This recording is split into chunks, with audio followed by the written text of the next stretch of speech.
Hello दोस्तों, welcome to my new blog. तैयार हो गए हैं हम पूजा पाठ के लिए। सुबह का सारा काम कर सुबह के बहुत सारे काम हो जाते हैं, झाड़ू पोछा साफ सफाई, मतलब रोटी पानी का भी, घर का सारा काम करके फिर ही तैयार होते हैं कि मतलब अगर काम बीच में रह जाए तो तैयार होने का कोई मज़ा नहीं रहता। तो इसलिए हम कर रहे हैं यहाँ पर बामनी का वेट। और इतने में देख लेती हूँ, मेरी मेहंदी की रील बना लेती हूँ मैं, और फिर इतने में मतलब आ जाएगी बामनी। जो सामान होता है वो हमने सारा तैयार कर लिया। और ये दादी आ गई और दादी बता रही है कि मैं कहाँ कहाँ कहानी सुनाने गई थी और कितना टाइम लगा और कितना टाइम नहीं लगा। तो इसलिए ये बातें चल रही हैं मम्मी जी की और दादी की, और बीच में मैं कह रही हूँ कि खुद कह रही है कि हमने अभी तक कहानी नहीं सुनी और हमने व्रत कर रखा है। 3 सास बहू हम तीनों मतलब कहानी के लिए गई हुई हैं, इसलिए वो बात बता।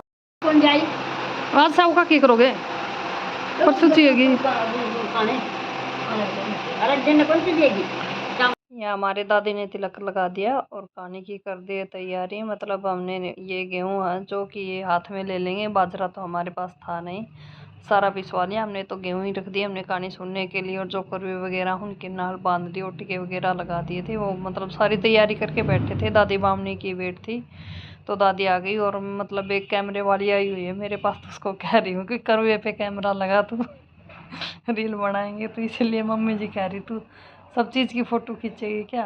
मैंने कहा हाँ, मैं सभी चीज़ की फ़ोटो खींचूंगी। और ऐसे बात करते करते हमारे मतलब एक चौथ माता की कहानी पूरी हो गई है। और अब सुनाएंगे मतलब गणेश जी की कहानी, क्योंकि एक चौथ माता की और तेरी गणेश जी की तो 2 कहानी सुना देती है यहाँ पर दादी बामनी।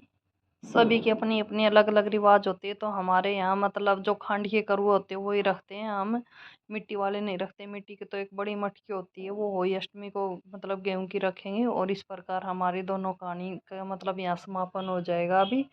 और फिर जाएंगे हम अर्घ देने के लिए बाहर। और अर्घ देने के लिए हमें पीछे खेत में जाना पड़ता है। और ये गए हम खेत की तरफ और यहाँ दे रहे अब अर्घ। जो दादी करवा चौथ के फास्ट की मतलब सभी औरतें वेट करती है और बड़े ही धूमधाम से और खुशियों से मनाया जाता है। औरतें मतलब खूब दिल भर के तो शॉपिंग करती हैं और मेहंदी वगैरह लगाती हैं, अच्छा अच्छा सामान मतलब खरीदती हैं। और यहाँ मतलब अर्घ दे के आ गए। और यहाँ पर सबसे पहले ले लेती हूँ मैं दादी बामणी का आशीर्वाद। जो करुआ पैसे जो भी सामान होता है वो मतलब धीरे धीरे हम हाथ में बाद में दे देंगे, अभी तो करुए पैसे हाथ में देंगे। और पैर दबा के आशीर्वाद ले लिया। अब अपनी बारी के लिए मम्मी जी खड़ी है, क्योंकि दादी बामनी तो दादी बामनी होती है, तो इसको पहले मम्मी जी करवे देगी। और मैं वेट कर रही हूँ कि मम्मी जी से आशीर्वाद लेने की। और मतलब दादी अब फटाफट जाएगी तो सबसे पहले दादी को सामान दूंगी मैं, जो भी इसका हमने गेहूँ वगैरह रखे थे और भी करवे वगैरह रखे हैं, जो भी वो सारा सामान डाल कर दे देती हूँ। और फिर ले लेती हूँ मम्मी जी से आशीर्वाद आराम से। मतलब वो दादी चली गई है साइड से निकल के। और अब यहाँ मम्मी जी ने आशीर्वाद दे दिया भर भर के। और फिर उसके बाद बना लेते हैं हम चाय। हमारी चाय की बारी आ जाती है, क्योंकि दादी ने पी नहीं है अभी, उसने कहानी सुनी नहीं है, सुनाया है सबको। तो हम साइड में मतलब पी लेते हैं चाय सबसे पहले। और ये देखिए जी, चलो चाय मम्मी जी के पास बाहर लेकर चलती हूँ। बाहर ही बैठे बोले कि जी घबरा रहा, आज गर्मी इतनी हो रही है। और ये वो अष्टमी के लिए हमारी आ गई है मटकी। कुमार मटकी देकर गया, क्योंकि इनका भी बहुत ज़्यादा काम होता है, सबके घर घर मटकी दे के आते हैं वही अष्टमी के लिए ये। और मैंने यहाँ पर मतलब शाम के खाने की कर दी है तैयारी। एक साइड मैंने बना कर रख दी है सेवइयों की खीर, क्योंकि ये तो बच्चों की फरमाइश थी। वैसे खीर हम कम ही बनाते हैं, इस दिन कहते हैं कि दूध की चीज़ें कम खानी चाहिए, तो हम हलवा ज़्यादा बनाते हैं। और मतलब मैंने यहाँ सब्जी वगैरह भी बना दी है और हलवा भी बना के साइड में रख दिया है। और मैं यहाँ बेल लेती हूँ पूरी। या तेल गर्म होएगा इतने बहुत ज़्यादा पूरी बेल के रख दूँगी, क्योंकि मैंने एकदम सख्त सख्त आटा लगाया है, इससे पूरी आपस में चिपकेंगी भी नहीं और ज़्यादा टाइम भी नहीं लगेगा। मतलब एकदम बेल के रख लेती हूँ तो मैं फिर आराम आराम से अपने बनाती रहूँगी। एक तो मतलब पलटा ये झर लेके देख रेख में बनाते रहे, एक डाल के छोड़ दे तो उसमें थोड़ी अलग बात होती है। मतलब हिलाते डुलाते रहेंगे, पूरियों के ऊपर तेल डालते रहेंगे गरम गरम, एकदम फर्स्ट क्लास पूरियाँ बनती हैं और बढ़िया भी बनती हैं और जल्दी जल्दी काम हो जाता है। ये देखिए एकदम कितनी कुरकुरी और बादामी कलर की पूरियाँ निकाली हैं मैंने, जो देखने में भी अच्छी लगे।